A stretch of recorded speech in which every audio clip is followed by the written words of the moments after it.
ஏற்கனவே ஆட்சியில் இருந்த பழனிசாமி இப்படிதான் பல்வேறு முறைகேடுகளில் ஊழல் குற்றச்சாட்டுகளால் அந்த ஆட்சிக்கு எதிராக மக்கள் திமுகவிற்கு தீய சக்தி என்று தெரிந்தும் இவர்கள் திருந்தி இருப்பார்கள் என்று வாக்களித்தார்கள். அந்த தேர்தலில் உங்களுக்கு தெரியும், பழனிசாமி ஒவ்வொரு தொகுதியிலையும் அவர்கள் முன்னால் அவர் கூட இருந்தவங்கெல்லாம் எவ்வளவு பணம் செலவு செய்து இன்றைக்கு சட்டமன்ற உறுப்பினர்கள் ஆனார்கள். ஆனால் அவர்களால் ஆட்சி பொறுப்புக்கு வர முடியவில்லை. இன்றைக்கு பாராளுமன்ற தேர்தலின் பொழுது குடும்ப தலைவிகளிலே கிராமப்புறங்களில் எல்லாம் எங்களுக்கு வாக்களிக்கவில்லை என்றால் 1000 ரூபாய் உதவி மீட்பு உங்கள் உரிமை தொகை தேர்தல் முடிந்ததும் அதெல்லாம் நிறுத்தி விடுவோம் என்று பல இடங்களில் மிரட்டி இருக்கிறார்கள். இது சட்டமன்ற தேர்தல் அப்ப, பொது தேர்தல் அப்ப இதை செய்ய முடியாது. இன்னும் சொல்ல போனால் அவர்கள் ஒரு ஆட்சி நடக்கின்ற இடைத்தேர்தல்களில் கடந்த 20-25 ஆண்டுகளாக நமது ஆர்கே நகர் தொகுதியை விதிவிலக்கு, மற்ற தொகுதிகளில் ஆளுங்கட்சி தான் ஜெயிக்கும். ஏன்னா ஆட்சி அதிகாரம், அதிகார துஷ்பிரயோகம், பணபலம், வீடு வீடா சென்று பல முறை ஓட்டுக்கு பணம் கொடுத்து மக்களும் இன்னும் ஒரு ஆண்டு ஆட்சி இருக்கிறது, 1.5 ஆண்டு இருக்கிறது, இவர்களுக்கு வாக்களிப்போம் என்று வாக்களிக்கிறார்கள். உங்களுக்கு தெரியும் 2020 இதே விக்கிரவாண்டியில் நடந்த தேர்தலில் அதிமுக தான் வெற்றி பெற்றுச்சு. 21 என்ன ஆச்சு? அங்கே அதிமுகவால் வெற்றி பெற முடியவில்லை. அதே போல இன்றைக்கு திமுக ஆட்சி பாராளுமன்ற தேர்தலில் வெற்றி பெற்றிருக்கலாம்.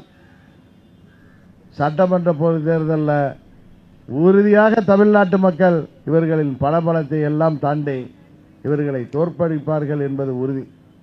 அதையெல்லாம் மக்களை இவர்கள் மிகவும் கிள்ளுக்கிரைகளாக நினைக்கிறார்கள். இந்த மின்சார கட்டணத்தை பாராளுமன்ற தேர்தலும் விக்கிரவாண்டி தேர்தலுக்கு முன்பே ஜூலை 1ஆம் தேதியிலிருந்து மின்கட்டண உயர்வு வரப்போவதாக செய்திகள் வந்தது. இந்த அரசாங்கம் மறுத்துச்சு. தேர்தல் முடிந்த பிறகு அறிவிச்சிருக்கிறார்கள். பயம், விக்கிரவாண்டியில் என்னதான் பணத்தை அள்ளி கூட்டினாலும் இந்த மின்கட்டண உயர்வு நம்மை தோற்கடித்து விடும் என்ற பயம். கள்ளக்குறிச்சி மரணங்களை தாண்டி அவர்கள் வெற்றி பெறவில்லை. மக்கள் மௌனமாக இந்த தேர்தலிலே ஆளுங்கட்சிக்கு வாக்களித்திருக்கிறார்கள் என்பதுதான் உண்மை. வருங்காலத்தில் சட்டமன்ற பொது தேர்தல் போது அவர்களுடைய ஆட்சி உறுதியாக முடிவுக்கு வரும். இன்றைக்கு எல்லோரும் சொல்லலாம், எல்லாம் பிளவுபட்டிருக்கின்ற காரணத்தினால் திமுக எளிதாக கூட்டணி பலத்தோடு ஜெயித்து விடுகிறது என்று. அதை நாங்கள் மாற்றி காட்டுவோம். ஒரு சிலர் சுயநலத்தால், துரோக சிந்தனையால், பதவி வெறியால், பணத்திமிரால அவர்கள் தனியாக இன்றைக்கு சட்டமன்ற பொதுத் தேர்தலில் அவர்களின் திமிருக்கு மக்கள் பாடம் புகட்டிய பிறகும் திருந்தாமல் ஒரு சிலர் இன்றைக்கு ஆணவத்திலே, அகம்பாவத்திலே இன்றைக்கு வானுக்கும் மண்ணுக்கும் குதிக்கிறார்கள். அவர்களுக்கெல்லாம் தக்க பாடம் புகட்டி தமிழ்நாட்டில் தேசிய ஜனநாயக கூட்டணி வலுவான கூட்டணியாக அமைந்து இந்த தேர்தலில் உறுதியாக தமிழ்நாட்டில் ஆட்சி மாற்றத்தை உருவாக்குவோம். உறுதியாக கூட்டணி ஆட்சியை முதல் முறையாக தமிழ்நாட்டிலே ஏற்படுத்தி காட்டுவோம் என்பதையும் கூறி, இன்றைக்கு சாலையில் யாரும் நடந்து போகக்கூட பயப்படுகின்ற அளவிற்கு சட்டம் ஒழுங்கு சந்தி சிரிக்கின்ற அளவுக்கு இந்த ஆட்சி இருக்கிறது. எங்கு பார்த்தாலும் கொலைகள். நேற்றைக்கு கூட மதுரையில் ஒரு வாரத்தில் 7 கொலை 8 கொலை நடந்திருக்கு. சிலர் பேசுகிறார்கள் அவருக்கு ஆதரவாக. கொலை கொள்ளையெல்லாம் எப்பயும் நடக்கும், அங்கு ஒன்றும் இங்கு ஒன்றும் கடந்த காலங்களில் நடந்திருக்கு. ஆனால் இப்பொழுது தினமும் 3 கொலை 4 கொலை நடக்கின்ற அளவிற்கு இந்த ஆட்சியில சட்டம் ஒழுங்கு சந்தி சிரிக்கிறது. காரணம், காவல்துறையின் கைகள் கட்டப்பட்டிருக்கின்றது. ஏவல் துறையாக அவர்கள் ஏவப்படுகிறார்கள்.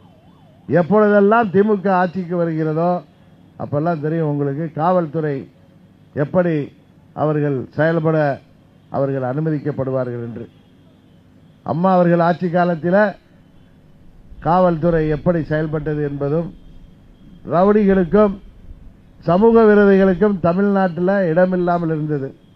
திமுக ஆட்சிக்கு வந்த உடனே இன்றைக்கு ரவுடிகளும் சமூக விரோதிகளும் எல்லா பக்கங்களிலும் எல்லா ஊர்களிலும் இன்றைக்கு அவர்களின் அராஜகங்கள் என்றும் சொல்ல போனால் இந்த பெய்டு கில்லருங்கிறோமே கூலிப்படைகள் அதிகரித்து வருகிறது. இவர்கள் வருஷத்துக்கு 10 லட்சம் பேருக்கு வேலை வாய்ப்பை உருவாக்குவேன்னு சொன்னாங்க இளைஞர்களுக்கு. இதுதான் வேலை வாய்ப்புன்னு நினைக்கிறேன் இந்த ஆட்சியில். இந்த வேலை வாய்ப்பை தான் திரு ஸ்டாலின் அவர்கள் சொன்னார்கள் என்று நினைக்கிறேன். ஏனால் அவர்களுக்கு தெரிந்த வழி அதுதான். இதுபோல சட்டம் ஒழுங்கு கெட்டால்தான் இவர்களுக்கு ஆட்சி நடத்த முடியும் என்கிற ஒரு தவறான எண்ணத்தில் இவர்கள் ஆட்சி நடத்தி கொண்டிருக்கிறார்கள். இன்னும் சொல்ல போனால் இன்றைக்கு எங்கு போதை மருந்து பிடிபட்டாலும் அதில் பின்னணியில ஆளுங்கட்சியைச் சேர்ந்த நிர்வாகிகள், போதை கடத்தலுக்கு ஆளுங்கட்சியைச் சேர்ந்த நிர்வாகிகள் உடந்தை, எங்கு கொலை கொள்ளை நடந்தாலும் அதில் ஆளுங்கட்சியைச் சேர்ந்தவர்களுக்கு தொடர்பு என்கிற நிலைமையில்தான் இன்றைக்கு தமிழ்நாடு முழுவதும் இன்றைக்கு சட்டம் ஒழுங்கு சந்தித்திருக்கின்றது. அதுபோல மணல் கடத்தலை, அதுபோல சமூக விரோத செயல்களை தடுக்கின்ற அரசு அதிகாரிகள் அச்சுறுத்தப்படுகிறார்கள், கொலை செய்யப்படுகிறார்கள். இன்றைக்கு தமிழ்நாடு ஒரு காட்டுமிராண்டித்தனமான ஒரு நாகரிகத்தில் சென்று கொண்டிருக்கிறது. இதுதான் திராவிட மாடல் என்று தமிழ்நாட்டு முதலமைச்சர் இன்றைக்கு அவர் மார்த்தட்டு கொண்டிருக்கிறார். இவர் திராவிட மாடல் ஆட்சியில் தமிழ்நாட்டில் மூளை முடுக்கெல்லாம் போதை கலாச்சாரம் பரவி இருக்கிறது, போதை மருந்து வியாபாரம் பரவி கிடக்கிறது. குறிப்பாக மாணவர்களுக்கு போதை சாக்லேட், கல்லூரி மாணவர்களுக்கு இளைஞர்களுக்கு போதை மாத்திரை, போதை ஊசி என்று எல்லா இடங்களிலும் மூளை முடுக்கெல்லாம் சந்து பொந்துகளிலெல்லாம் போதை மருந்து வியாபாரம், கள்ளச்சார வியாபாரம் என்று இந்த ஆட்சியில் தமிழ்நாடு இன்றைக்கு மிகவும் அழிவுப்பாதை நோக்கி சென்று கொண்டிருக்கிறது. இதிலிருந்தெல்லாம் மீட்டெடுப்பதற்கு மீண்டும் தமிழ்நாட்டில் அம்மா அவர்கள் ஆட்சியை போன்ற ஒரு சிறந்த ஆட்சியை கொண்டு வருவதற்கு உறுதியாக தமிழ்நாட்டு மக்கள் எங்களுக்கு ஆதரவளிப்பார்கள். சர்க்காரியா கமிஷன் சொன்னது போல சயின்டிபிக் கரப்ஷன் என்கிற அறிவியல் பூர்வமான ஊழலிலே கெட்டிக்காரர்கள் திமுக காரர்கள்.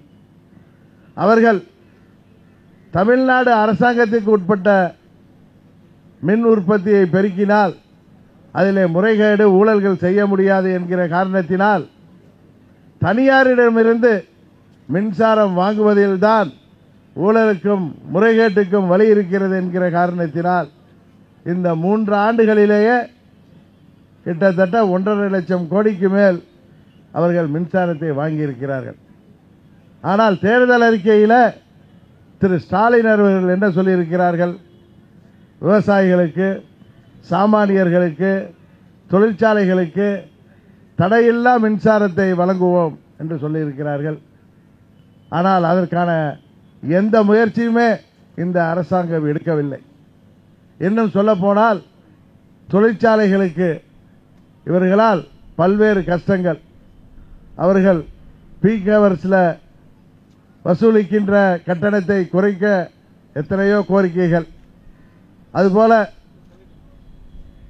தொழில் நிறுவனங்களை பாதிக்காத வண்ணம் தொழிலாளர்கள் பாதுகாக்கப்படுகின்ற வண்ணம் எங்களுக்கு மின் கட்டணங்களை குறையுங்கள் என்று சொன்ன கோரிக்கைகளை எல்லாம் தூக்கி எறிந்துவிட்டு மின் கட்டணத்தை உயர்த்துவதால் இவர்கள் தேர்தல் வாக்குறுதியிலே சொன்னார்களே ஆண்டுக்கு 10 லட்சம் பேருக்கு இளைஞர்களுக்கு வேலை வாய்ப்பை உருவாக்கி தருவோம் என்று அவர்களால் செய்ய முடிகிறதா? என்ன ஆயிற்று அந்த வாக்குறுதி? உங்களுக்கெல்லாம் தெரியும். அம்மா அவர்கள் இருந்த பொழுது தமிழ்நாடு மின்சார உற்பத்தியிலும் சரி, மின் பகிர்விலும் சரி, இது ஒரு மின்மிகை மாநிலமாக இருந்தது. ஆனால் இன்றைக்கு திமுக ஆட்சியில் மின்குறை மாநிலமாக, எப்பொழுதெல்லாம் திமுக ஆட்சிக்கு வருகிறதோ அப்பொழுதெல்லாம் தமிழ்நாட்டில் மின்வெட்டு வரும் என்பது அது கடந்த கால வரலாறு. கருணாநிதி அவர்கள் ஆட்சியில் இருந்த பொழுது அம்மா அவர்கள் ஒன்று சொன்னது ஞாபகம் வருகிறது. மின்சாரம் கொடுக்க வக்கில்லை, மின்சார கட்டணத்தை உயர்த்துவதற்கு வெட்கமில்லையா என்று அம்மா அவர்கள் சொன்னது ஞாபகம் வருகிறது. இன்றைக்கு அவரது மகன் திரு ஸ்டாலின் அவர்கள் ஆட்சியிலும் இன்றைக்கு மின்சார தட்டுப்பாடு, அறிவிக்கப்படாத மின்வெட்டு, சாமானியர்கள் முதல் விவசாயிகள், தொழில் நிறுவனங்கள் என அனைவரும் இந்த மின்வெட்டால் பாதிக்கப்படுகின்ற நிலைமை தமிழ்நாட்டில் இன்றைக்கு ஏற்பட்டிருக்கிறது. உங்களுக்கு நல்லா தெரியும், தமிழ்நாட்டில் நமது வட சென்னை மின் நிலையம் உட்பட, அனல் மின் நிலையம் உட்பட, அங்கே வட சென்னையில் 2 அனல் மின் நிலையங்கள், மேட்டூரில் 2 அனல் மின் நிலையங்கள், தூத்துக்குடியில் அனல் மின் நிலையம் என 5 அனல் மின் நிலையங்கள், அதுபோல வட சென்னை அனல் மின் திட்டம், எண்ணூர் அனல் மின் திட்டம் என்று 2 திட்டங்கள், அதுபோல உடன்குடி திட்டம், உப்பூர் திட்டம் என 5 மின் திட்டங்கள், அனல் மின் திட்டங்கள், அதுபோல வழுதூர் எரிவாயு நிலையம், குத்தாலம் எரிவாயு நிலையம், பேசின் பிரிட்ஜ் எரிவாயு நிலையம் என 3-4 எரிவாயு நிலையங்கள், பற்றாக்குறைக்கு காற்றாலை மின்சாரங்கள், சூரிய ஒளி மின்சாரங்கள் என பல நிறுவனங்கள் இருந்தும் இன்றைக்கு தமிழ்நாட்டில் தமிழ்நாடு அரசு அவற்றை எல்லாம் சரியாக பயன்படுத்தாமல் தமிழ்நாட்டின் மின் தேவையில் 50% தான் அரசாங்கத்தால் உற்பத்தி செய்யப்படுகிறது. மீதி 50% குறிப்பிட்ட சில தனியார் நிறுவனங்களிடமிருந்து விலைக்கு வாங்கப்படுகிறது. இது உள்நோக்கத்துடன் நடைபெறுவதாக தமிழ்நாட்டில் எல்லா பகுதியிலும் மக்கள் பேசி வருகிறார்கள். காரணம், திமுக ஆட்சிக்கு வந்த பிறகு 21-22 40,000 கோடிக்கு தனியார் மின் நிறுவனங்களிலிருந்து மின்சாரம் பெறப்பட்டிருக்கிறது. 22-23 50,000 கோடி, 23-24 65,000 கோடி என கிட்டத்தட்ட 1,55,000 கோடி ரூபாய்க்கு இதுவரை மின்சாரம் தனியார் நிறுவனங்களிடம் பெறப்பட்ட காரணத்தினால் மாதம் ஒன்றுக்கு கிட்டத்தட்ட 5,400 கோடி அதற்காகவே செலவிடப்பட்டதால் அந்த சுமையெல்லாம் இன்றைக்கு மக்கள் தலையிலே சுமத்துகின்ற விதமாக, ஏழை எளிய மக்களின் வயிற்றிலே அடிப்பதுகின்ற விதமாகவும், விவசாயிகள் அவர்களுக்கு மின்சார தட்டுப்பாடு, இந்த அரசாங்கம் தேர்தல் அறிக்கையிலே சொன்னது போல மும்முனை மின்சாரமோ இலவச மின்சாரமோ சரியாக வழங்கப்படாதது, தொழிற்சாலைகளுக்கு ஏற்கனவே மின் தட்டுப்பாடினால் அவர்களுக்கு கடந்த ஆண்டுகளில் ஏற்றப்பட்ட மின்கட்ட உயர்வால், கட்டண உயர்வால் பல சிறு குறு நடுத்தர தொழிற்சாலைகள் எல்லாம் மூடப்பட்டு இளைஞர்கள் வேலைவாய்ப்பு இல்லாமல் தவிக்கின்ற நிலைமை இன்றைக்கு தமிழ்நாட்டில் ஏற்பட்டிருக்கிறது. இளைஞர்கள் இன்றைக்கு வேலைவாய்ப்பு இல்லாமல் போதைக்கு ஆளாகி கூலிப்படைகளாக 5,000-க்கும் 10,000-க்கும் தமிழ்நாடு முழுவதும் மாறுகின்ற ஒரு அவல சூழ்நிலையைத்தான் இன்றைக்கு முதல்வர் ஸ்டாலின் அவர்கள் தமிழ்நாட்டிலே உருவாக்கி வைத்திருக்கிறார்கள். இன்னும் சொல்ல போனால் தமிழ்நாட்டில் உள்ள, உங்களுக்கு தெரியும், நம்ம கன்னியாகுமரி, திருநெல்வேலி, தேனி, அங்கே திருப்பூர், பொள்ளாச்சி, உடுமலைப்பேட்டை பகுதிகளில் காற்றாலை மின்சாரம் தயாரிக்கப்படுகிறது. அதில் இந்த பவர் லாஸ், மின் இழப்பை தடுக்கின்ற விதமாக அதற்கு ஒரு சிறப்பு மின்வெளி தடங்களை உருவாக்குவோம் என்று இந்த அரசாங்கம் தேர்தல் வாக்குறுதியில் சொன்னது. இன்றைக்கு அதெல்லாம் செய்திருக்கிறார்களா? இன்னும் சொல்ல போனால் மின் விபத்துக்களை தடுப்பதற்கும் மின் திருட்டை சரி செய்வதற்கும் அதையெல்லாம் தடுப்பதற்கும் அண்டர் கிரவுண்ட் கேபிள் நிலத்தடி மின் கம்பிகளை கொண்டு செல்வோம். பாதுகாப்பிற்கு, விபத்துக்களை தடுப்பதற்கு, மின் திருட்டை தடுப்பதற்கு என்று சொன்னார்கள். எதுவும் செய்யவில்லை. இவர்கள் இந்த ஆட்சி வந்து 3 ஆண்டுகளில் முதல் 22ல் 30% மின் கட்டணத்தை உயர்த்தியிருக்கிறார்கள். கடந்த ஆண்டு 2.14%, இந்த ஆண்டு 4.26% என மின் கட்டணத்தை உயர்த்தி இருக்கிறார்கள். காரணம் கேட்டால் மத்திய அரசின் ஆர்டிஎஸ்எஸ் ஸ்கீம்ல நாங்கள் சேர வேண்டும் என்றால் மின் கட்டணத்தை உயர்த்த வேண்டும் என்று மத்திய அரசு சொல்லி இருக்கிறது என்று பொய்யை சொல்லி எல்லா பழியையும் மத்திய அரசின் மீது போடுகிறார்கள். உண்மையில் மத்திய அரசு ஆர்டிஎஸ்எஸ் ஸ்கீம் மூலம் நலிவுற்ற மின் வாரியங்களை மேம்படுத்த, அதன் மூலம் சலுகைகள் பெற பல்வேறு ரிஃபார்ம்ஸை நீங்கள் செய்யுங்கள். குறிப்பாக தேர்தல் அறிக்கையில் ஸ்டாலின் சொன்னார வீடுகளுக்கு ஸ்மார்ட் மீட்டர் பொருத்துவோம்னு. இது வரைக்கும் பொருத்திருக்காங்களா? இன்னும் சொல்ல போனால் மாதம் ஒரு முறை மின் கணக்கெடுப்பு நடத்தப்படும் என்றார்கள். செய்யவில்லை. அதனால தான் இப்ப பிளாட்டா கரண்ட் ரேட்டு பிக்ஸ் பண்ணி டாரிஃப் பிக்ஸ் பண்ணி இருந்தா 2 மாதத்துக்கு ஒரு முறை எடுக்கிறப்ப கூட அதனால் மக்களுக்கு பெரிய நஷ்டம் வரப்போவதில்லை. ஆனால் ஸ்லாப்ல 500க்கு ஒரு ரேட்டு, 1000 யூனிட் வரைக்கும் ஒரு ரேட் என்று பிக்ஸ் பண்ணிவிட்டு மாதம் கணக்கெடுத்தால் சாதாரணமான மக்களுக்கு, அனைத்து தரப்பு மக்களுக்கும், ஏன் தொழில் நிறுவனங்களுக்கும் இந்த மின் கட்டணம் சேமிப்பு கிடைக்கும். ஆனால் இது ஒரு பகல் கொள்ளை போல, ஏழை எளிய மக்களிடம் வழிப்பறி செய்வது போல இவர்கள் ஸ்லாப் ரேட்ல மின் கட்டணத்தை பிக்ஸ் பண்ணிட்டு மாதம் கணக்கெடுப்பதை தள்ளி போட்டுக்கொண்டு, ஸ்மார்ட் மீட்டர் பொருத்துவதையும் தள்ளி போட்டுக்கொண்டு, மத்திய அரசிடமிருந்து அவர்கள்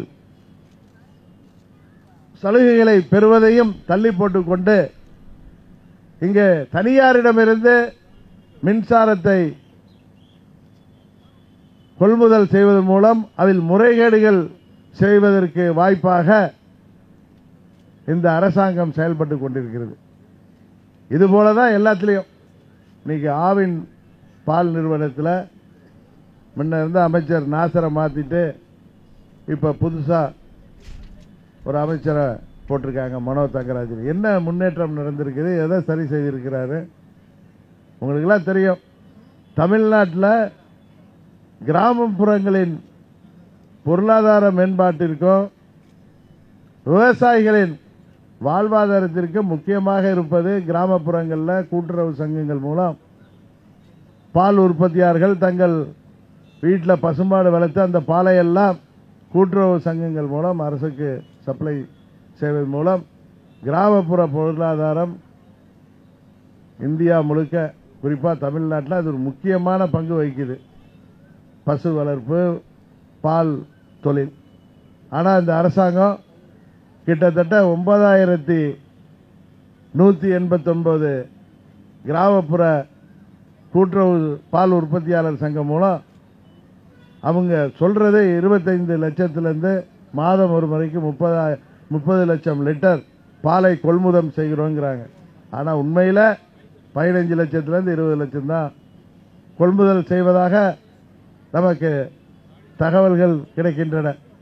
இன்னும் சொல்ல போனா அந்த கொள்முதலுக்கெல்லாம் பாலுக்கு அந்த பால் உரிமையாளர்கள் கூட்டுறவு சங்கத்தின் சார்பாக அந்த பால் விற்பனை செய்பவர்கள் தங்களுக்கு விலையை கூட்டி தர வேண்டும் என்று கேட்டு இதுவரை அரசாங்கம் செவிசாய்க்கவில்லை.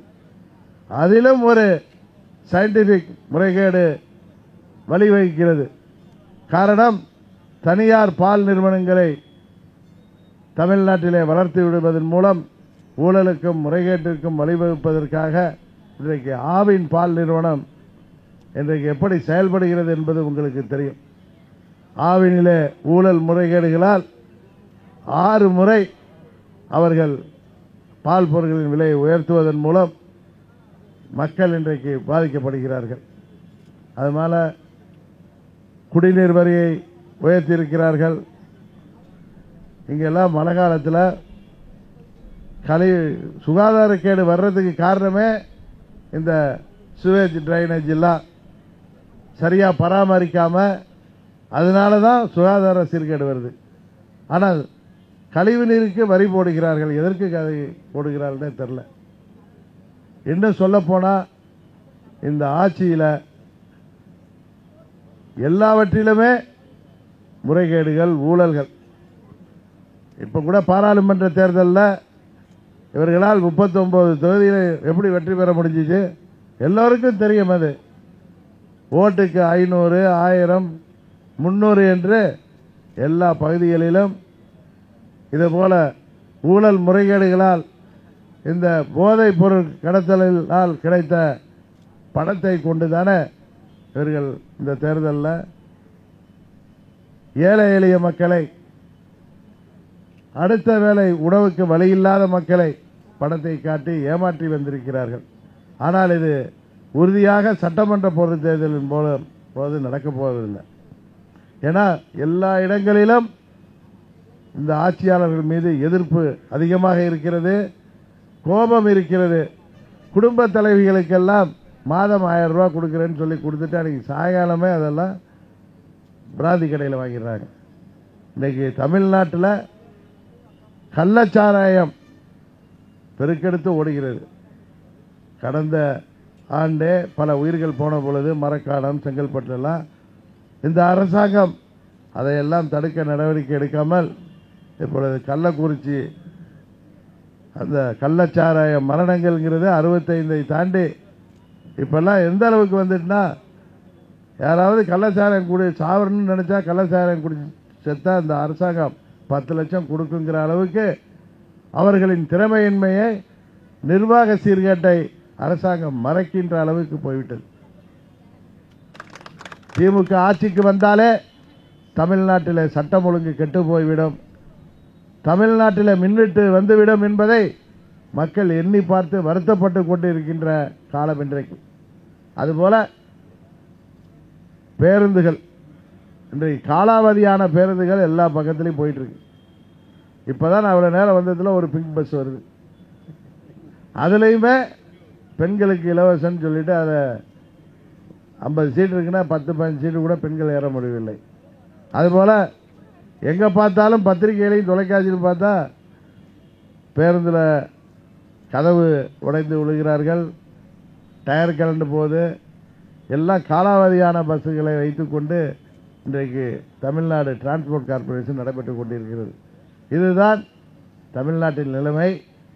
இதையெல்லாம் உறுதியாக தமிழ்நாட்டு மக்கள் சகித்துக் கொண்டு இருக்க மாட்டார்கள். இந்த கூட்டணியெல்லாம் தாண்டி அவர்கள் ஆட்சி மாற்றத்தை தமிழ்நாட்டு மக்கள் உறுதியாக உருவாக்குவார்கள் என்கிற நம்பிக்கையில் தேசிய ஜனநாயக கூட்டணியைச் சேர்ந்த நிர்வாகிகள், தொண்டர்கள் இன்றைக்கு தமிழ்நாடு முழுவதும் செயல்பட்டுக் கொண்டிருக்கிறார்கள்.